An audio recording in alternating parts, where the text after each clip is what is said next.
they took it. From an airplane, I bet. Cool, Adam said, then tore his gaze away and took off, back on target. Talia moved to the doorway. He shot her a look that said he was too old to have his mother watching out for him, but she stuck out her tongue and stood her ground. As he ran down the hall, weaving through groups of students, her gaze slid back to the forest fire photograph. Should she have commented on it like that? Most of the doctors she talked to would have said no, that she should either ignore his fascination or distract him from it.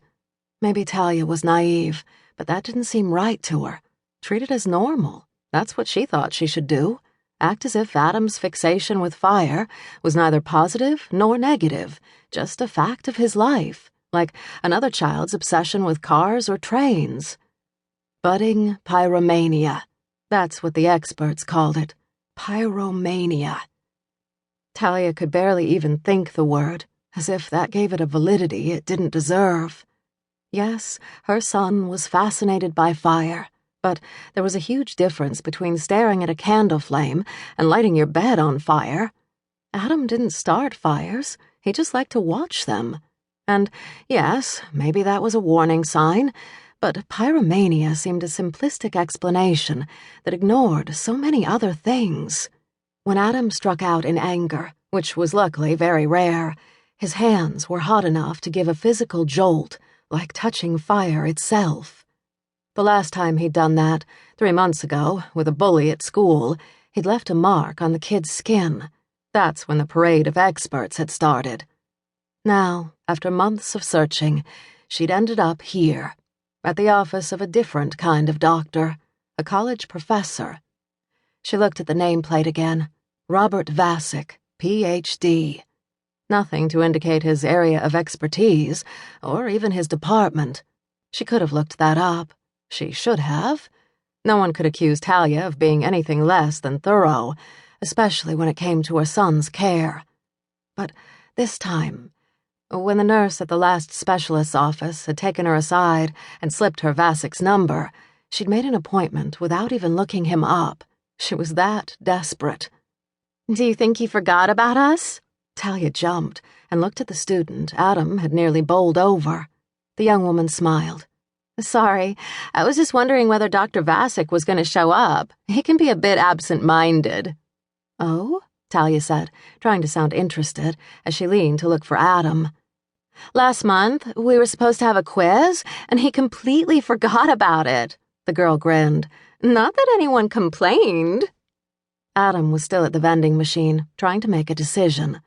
"He's a great prof, though, isn't he? Enthusiasm makes all the difference, I think. Of course, it'd probably be hard to make something like that boring. When I told my mom I was studying demonology, she almost had a fit. She thought I was taking an occult class."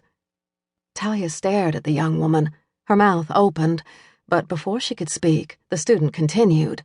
"Then I told her he used to be a priest, and that made her happier.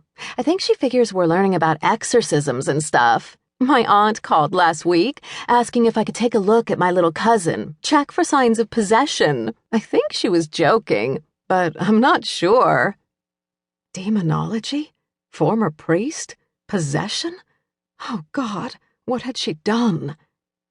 Talia caught sight of Adam bouncing back from the machines, pop can in one hand, candy bar in the other, his face beaming. She held up a finger, telling him to wait.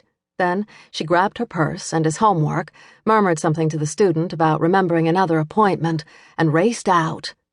"Mom?" Adam said as she hurried to him. "What?" "The appointment was canceled." "So we don't have to stay?" A momentary shadow, then another sly look. "It's getting late to go back to school." She put a hand against his back to steer him along the hall. "Definitely too late, but I think there's still time for the arcade, and I bet it isn't too busy at this time of day. No lineup for Pac-Man." Another grin. "Cool." They'd caught the attention of a slender, bearded, middle-aged man. With his tow-headed good looks and infectious grin, Adam often won the attention of strangers, but it was usually indulgent smiles and the occasional pat on the head. This man, who'd been rushing down the hall, had stopped and was frowning slightly, as if he recognized them. "Ms.